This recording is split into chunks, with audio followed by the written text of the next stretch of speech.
江戸時代の農家は自然農法だったのか。稲さん、大きくなってね。土さん、今年もよろしくお願いします。化学肥料も農薬もなかった江戸時代。土さん、よろしくお願いいたします。だからこそ江戸の農業は自然農法だった、そう言われることがあります。けれど本当にそうでしょうか。今年もよろしくお願いします。江戸時代の農家は人糞尿を肥料として集め、油かすや魚皮を使い収量を上げるための工夫を重ねていました。今年もよろしくお願いします。よろしくお願いします。それは自然任せの農業だったのか、それとも限られた条件の中で最大限を目指した実践農業だったのか。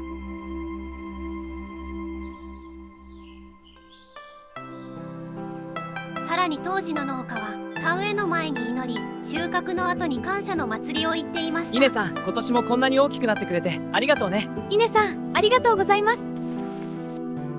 技術と祈り、現実と敬意。土さん、こんなに育ててくれてありがとう。土さん、ありがとうございます。江戸時代の農家は本当に自然農法だったのか。今日はその問いを歴史から静かに考えます。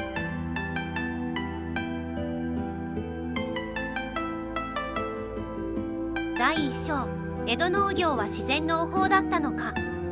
今日も作業を始めようか。始めましょう。まず確認しておきたいのは、江戸時代には化学肥料や合成農薬が存在しなかったという事実です。今日は天気が晴れてよかったね。よかったね。その意味では結果として有機的な農業でした。しかし化学物質がないイコール自然農法と単純に言えるわけではありません。いっぱい実っているね。いっぱいだね。自然農法とは自然の力をできるだけ尊重し、人為を最小限に抑えようとする思想的な側面も持っています。野菜さん、今年もありがとうございます。野菜さん、ありがとうございます。では江戸の農業はどこまで自然に任せていたのでしょうか。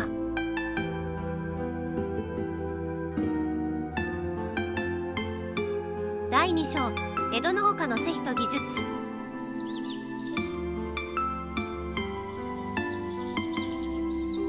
江戸時代の農家は積極的に肥料を使っていました。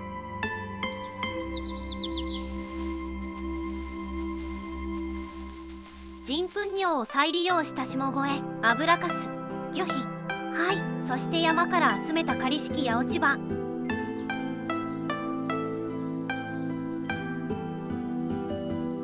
これらを田畑に施し、収量を安定させようとしていたのです。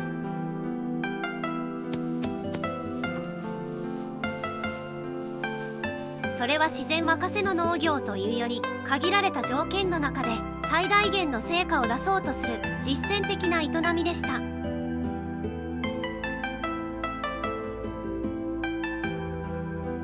第3章、循環していた農業構造。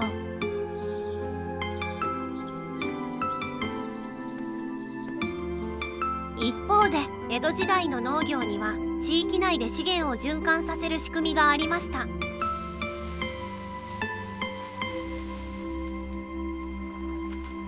町の下肥が農村へ運ばれ、山の落ち葉が田に入れられる。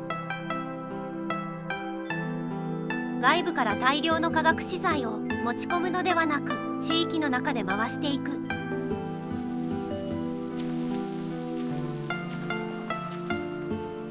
この循環構造は持続可能性という視点から見ると非常に安定した仕組みでもありました。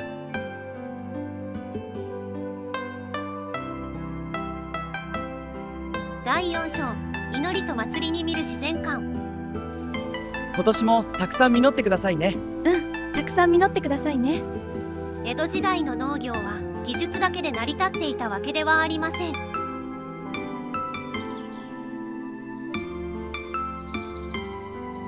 田植えの前には五穀豊穣を祈る儀式があり、収穫の後には感謝の祭りがありました。今年もよろしくお願いします。よろしくお願いします。雨が降らなければ雨乞いをし、氏神に祈りを捧げる。今年はありがとうございました。ありがとうございました。農業は単なる生産活動ではなく、自然と向き合う精神的な営みでもあったのです。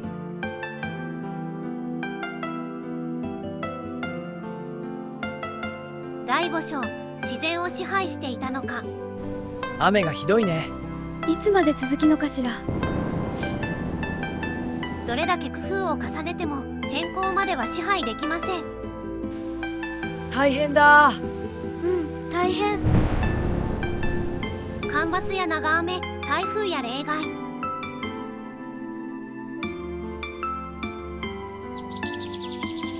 江戸の農家は自然を完全に管理できるとは考えていませんでした。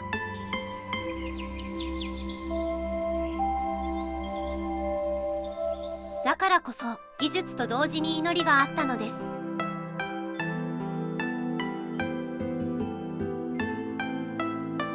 第6章、自然農法との共通点と違い。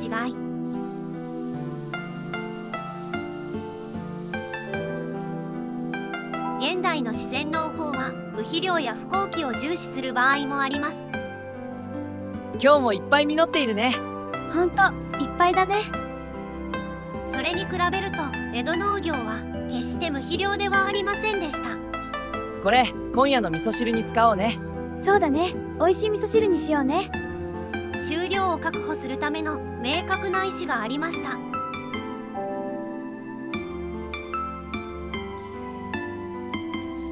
それでも共通しているのは自然を完全な支配対象とみなしていなかった点です。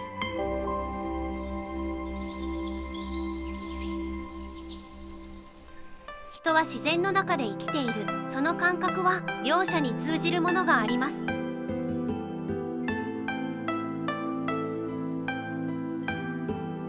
最終章、人と土の関係をどう考えるか。土さん、今年もたくさん作ってくださいね。土さん、今年もよろしくお願いします。江戸時代の農家は自然に従うだけでもなく支配するだけでもありませんでした。苗さん、大きく育ってね。大きくなってね。技術を使いながら祈りも忘れない。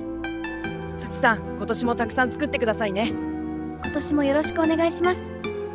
現実と敬意の両方を抱えながら土と向き合っていたのです。気持ちいいね。気持ちいいね。私たちは今、効率や収量だけを基準にしていないでしょうか。また明日から頑張ろうね。頑張ろう。歴史を振り返ることで人と自然の距離をもう一度考え直すことができます。江戸時代の農家の姿は現代の農業や暮らしに静かな問いを投げかけているのかもしれません。最後までご覧いただきありがとうございました。今回の動画が面白かった方はぜひチャンネル登録や高評価をしていただけると励みになります。それではまた次の動画でお会いしましょう。